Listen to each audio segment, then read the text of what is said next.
Ang mandurugo sa sityo ng Camagong. Ito yung kwento ng pinakamabagsik na aswang. Magandang gabi, Pilipinas. Welcome isa na namang edisyon para sa Trending PH Gabi ng Lagim. Kapag naririnig ninyo ang salitang aswang, ano ang pumapasok sa inyong isip? Manananggal, tiktik o kapre? Pero alam nyo ba mga katropa, may isang uri ng aswang na itinuturing pinakamabagsik, pinakamapanlinlang na nilalang at ang pinakamalupit sa kanilang lahat. Sila ang mga aswang na hindi mo aakalaing halimaw dahil sa ganda ng kanilang mga mukha at lambing ng kanilang mga tinig. Sila ang tinatawag na mandurugo o sa ibang rehiyon sila ang tinatawag na kubot. Ang mandurugo ay isang uri ng vampira sa mitolohiyang Pilipino. Sa araw, sila ay nagmukmukhang nakatutoksong babae. Magaganda ang kanilang mga mukha at mukhang napaka-inosente. At madalas ay nagpapakasal sila sa mga lalaking dayo, sa mga sityo o sa mga liblib na lugar. Pero sa gabi, kapag tulog na ang kanilang mga kabiyak, lumalabas ang mahaba at matalas nilang mga dila na para bang karayom upang sumipsip ng dugo ng kanilang mga biktima hanggang sa ito ay matuyo. Ngayong gabi, ibabahagi ko sa inyo ang kwento ni Mateo, ang lalaking umibig sa isang mandurugo. Noong 1994, sa sityo ng Camagong, si Mateo ay binatang magsasaka. Simple lang ang buhay niya hanggang sa dumating sa kanilang sityo ang isang napakagandang babae na nagngangalang Clarita. Puti ang balat nito, mahaba ang buhok at may mga matang nakakaakit. Walang nakakaalam kung taga saan talaga itong si Clarita. Pero bigla na lang siyang sumulpot sa sityo. Agad na nahulog ang loob ni Mateo dahil sa sobrang kagandahan nito. Hindi nagtakal, nagpakasal silang dalawa. Noong una, parang nasa langit si Mateo. Mapagmahal kasi ng sobra etong si Clarita. Pero paglipas ng ilang buwan, napansin ng mga kapitbahay ang unti-unting panghihina ni Mateo. Ang dating masigla at matipunong katawan nito, naging patpatin. Namumutla ang kanyang mga labi at ang malalim na mga itim nitong mga mata ay talagang kapansin-pansin na parang mga eye bags na talagang nangingitim. Isang araw, kinausap si Mateo ng kanyang itay, si Mang Pedro. Mateo, anak, ano bang nangyayari sa iyo? Bakit tila parang natutuyo ang katawan mo? May sakit ka ba? Hindi ko po alam, itay. Paggising ko, tuwing umaga, pagod na pagod ako. Parang may mabigat na nakadaganan sa dibdib ko gabi-gabi. At may nararamdaman akong parang kagat ng langgam sa aking mga liig. Tinitingnan ni Mang Pedro ang liig ng anak. Doon niya nakita ang dalawang maliliit na pulang tila tusok ng karayom.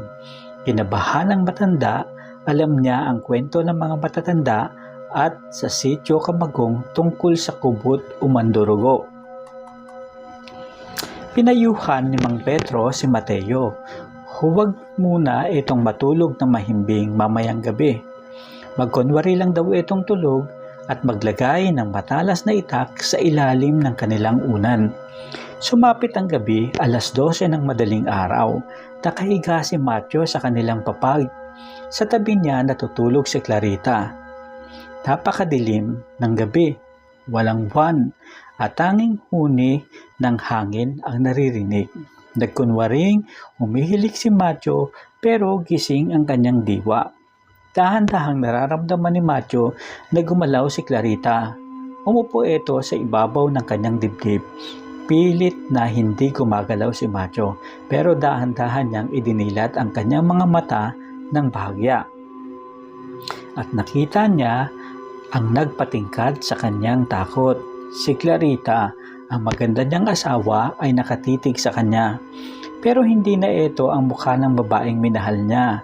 Ang mga mata nito ay naging pulang-pula na parang nagbabagang uling. Ang kanyang bibig ay dahan-dahang bumuka. Mula sa lalamunan ni Clarita lumabas ang isang mahaba pero manipis at parang sinulid na dila. Ang dulo nito ay matalas na parang karayom ng hiringgilya.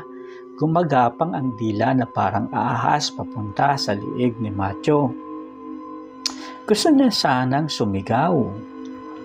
Pero parang may engkanto na pumipigil sa kanyang boses. Ito ang kapangyarihan ng mandurugo. Pinatitigas nila ang katawan ng biktima gamit ang kanilang hipnotismo habang sinisipsip ang mga dugo nito. Ibinaba ni Clarita ang kanyang dila at naramdaman ni Macho ang talas ng tusok sa kanyang ugat.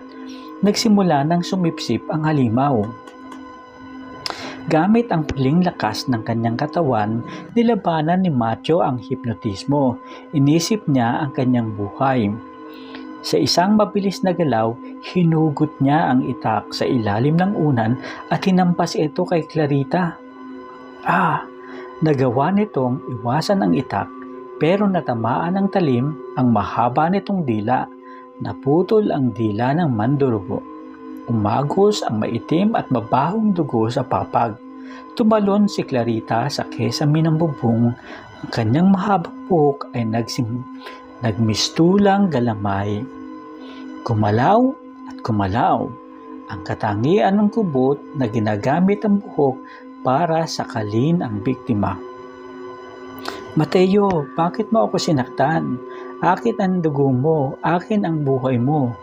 Gagapang na sana, pababa si Clarita para patayin si Macho nang biglang bumukas ang pintuan ng kubo. Pumasok si Mang Pedro na may hawak na sulo ng apoy at isang mangkok ng basang asin na may kahalong bawang at suka. Inihagis ng matanda ang basang asin sa direksyon ni Clarita. Nang mama ang asin at bawang sa balat ng mandurugo, umusok ito na parang natutunaw na plastik. Sumigaw sa sakit ang halimaw. Hindi nito kinaya ang bagsik ng tradisyonal na pangontra. Sa isang iglap, bumasag ito sa bintana at tuluyang lumipad sa kadiliman ng gabi. Ligtas na si Macho, pero hindi na bumalik sa dati niyang lakas. Ang pinakamatindi, gabi-gabi niyang naririnig ang isang pamilyar na tinig sa labas ng kanyang bintana. Tinatawag ang kanyang pangalan, nagmamakaawa para sa kanyang dugo. Mga kasama sa Trending PH, ang kwentong ito ay isang paalaala. Ang pinakamabagsik na aswang ay hindi laging mukhang halimaw. Minsan, sila ang pinakamagandang mukha na nagbabalat kayo lamang upang makuha ang inyong tiwala at ang inyong buhay. Kaya bago kayo matulog ngayong gabi, tingnan nyo muna ang inyong katabi. Sigurado ba kayong tao ang kasama nyo o baka naghihintay lang sila na pumikit ang inyong mga mata upang simulan ang kanilang pagising. Ito muli ang Trending PH, Gabi ng Lagim. Patayin nyo na ang ilaw, mag-ingat sa dilim at isang napakagandang gabi sa inyong lahat. Hanggang sa muli, maraming salamat, paalam.